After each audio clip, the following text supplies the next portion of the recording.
Je suis Nadège Poli, la secrétaire générale du département des services publics, c'est-à-dire la coordination syndicale départementale. Ah, ok, très bien. Donc, qu'est-ce que tu fais à Avion aujourd'hui? Tu fais ton Alors, ce que marché? je fais à Avion, je viens défendre avant tout, c'est les services publics, parce que comme tu as pu constater, il y a plusieurs antennes des services publics. Il y a eu les hospitaliers, il y a eu l'État et la territoriale, et puis l'éducation nationale. Aujourd'hui, je veux dire, oui, à Avion, on nous a accueillis pour justement défendre une partie des services publics qui est les impôts, qui sont menacés, au même titre que les hospitaliers, au même titre que la territoriale, parce que de plus en plus, on nous demande de plus en plus de faire de choses, avec de moins en moins de moyens, et surtout, on va être... j'irai même pas dans peu de temps, c'est qu'on va être mangé tout cru parce que le gouvernement nous impose des choses qui sont horribles, que ce soit dans la territoriale, l'hospitalière, je veux dire, ou les finances ou l'État.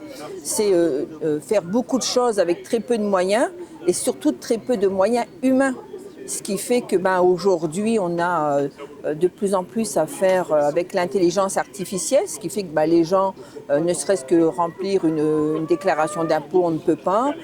Aller en mairie, je veux dire, pour un acte d'état civil, c'est toujours sur Internet. On fait un tas de choses sur Internet, alors que les emplois sont menacés.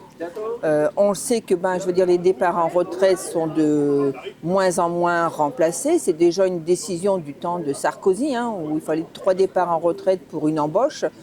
Et on s'aperçoit qu'il y a une diminution dans les services publics, surtout, je vais parler de la territoriale, c'est qu'elle n'est plus attractive.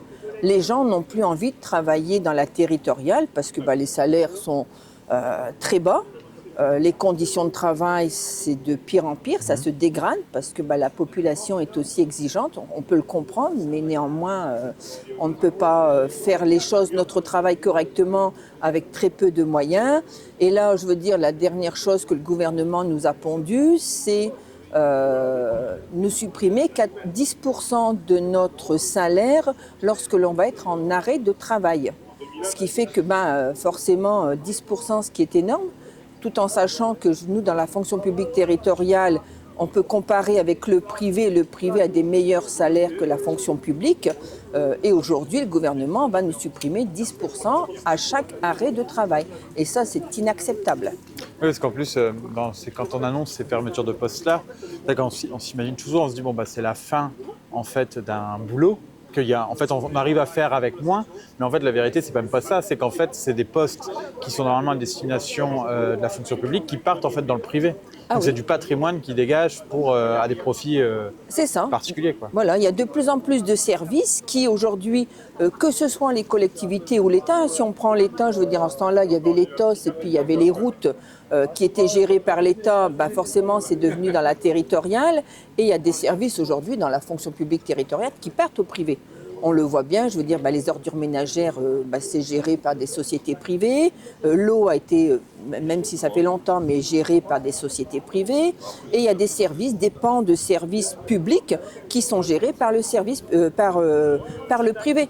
Dernièrement, nous, justement, ici à Avion, l'ARS a décidé, alors c'est une mesure gouvernementale. Donc l'Agence régionale de la santé. Voilà, l'Agence régionale de la santé a décidé que la ville d'Avion devait fermer son service de soins à domicile. Alors la municipalité s'est bagarrée pour garder ses fonctionnaires, pour garder un service public. Tu peux expliquer ce que c'est ça, les soins à domicile? Alors les soins à domicile, c'était un service avec une infirmière et 6 aides-soignantes où ils avaient, je veux dire, ils devaient aller chez les personnes âgées, l'aide à domicile pour apporter leurs soins, pour leur donner à manger. Mais l'ARS a décidé depuis quelque temps en disant voilà, si vous ne pouvez pas vous associer avec telle ou telle chose, vous fermerez votre service. Et malheureusement, la municipalité s'est battue pour le garder, mais on a dû le fermer le 31 mars. Ce qui fait que les fonctionnaires, c'est-à-dire ils étaient 7 ou 8 fonctionnaires, aujourd'hui, elles ont été reclassées autre part, mais c'est un pan de nouveau du service public de la territoriale qui a disparu. Et qui sera remplacé par certaines boîtes privées. Aujourd'hui, c'est des associations. Parce qu'il y a l'offre et la demande. C'est ça, c'est des associations qui ont pris le relais. Et Filieris a repris, mais Filieris, c'est aussi privé. Donc voilà, c'est... au fil du temps, le service public est massacré et détruit par, je veux dire, des politiques d'en haut, je veux dire, par le capitalisme qui détruit tout sur son passage. Et les gens, le problème, c'est que les gens ne s'en rendent pas compte. On peut imaginer, parce que là, je vois, du coup, on est dans le cadre d'une action sur des finances, on peut imaginer plus tard qu'en fait, ce soit quelque chose, le traitement des fiches d'imposition, des impôts sur le revenu, soit géré par des sociétés privées. Ça peut être sous-traité. Oui, mais bien sûr.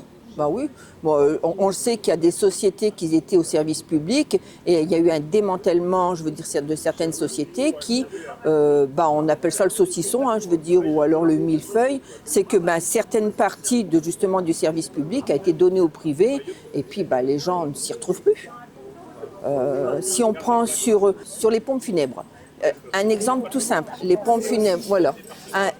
Les pompes funèbres, avant, c'était géré par les municipalités. Le gouvernement a décidé justement que ce n'était plus la compétence des municipalités, c'était plus la compétence des pompes funèbres générales ou des sociétés privées. Il y a des municipalités qui se sont battues pour le garder, comme à Avion, comme à Grenay, et il y a des communes qui, malheureusement, ont donné ça au privé, mais aujourd'hui, lorsqu'on enterre quelqu'un, il y a une partie, le cercueil, c'est quelqu'un qui s'en occupe, les papiers, c'est quelqu'un qui s'en occupe. Tout est saucissonné, c'est-à-dire que on ne peut pas avoir affaire à une personne, c'est qu'on est obligé d'avoir affaire à plusieurs personnes pour avoir, un service de qualité. Ok, est-ce que tu as quelque chose à ajouter? Non, oui. On continue à se battre, parce que on ne peut pas accepter ça. C'est impossible et nous, la CGT, on ne lâchera rien parce que petit à petit, les gens prennent conscience, mais ils ne mesurent pas le danger de demain, ce qui va se passer, quoi. Ça va être dramatique, encore pire qu'aujourd'hui. Donc voilà, on ne lâche rien, nous. Il y a du boulot. Il y a du boulot, il y a toujours eu du boulot. À la CGT, il n'y a pas de chômage. Merci.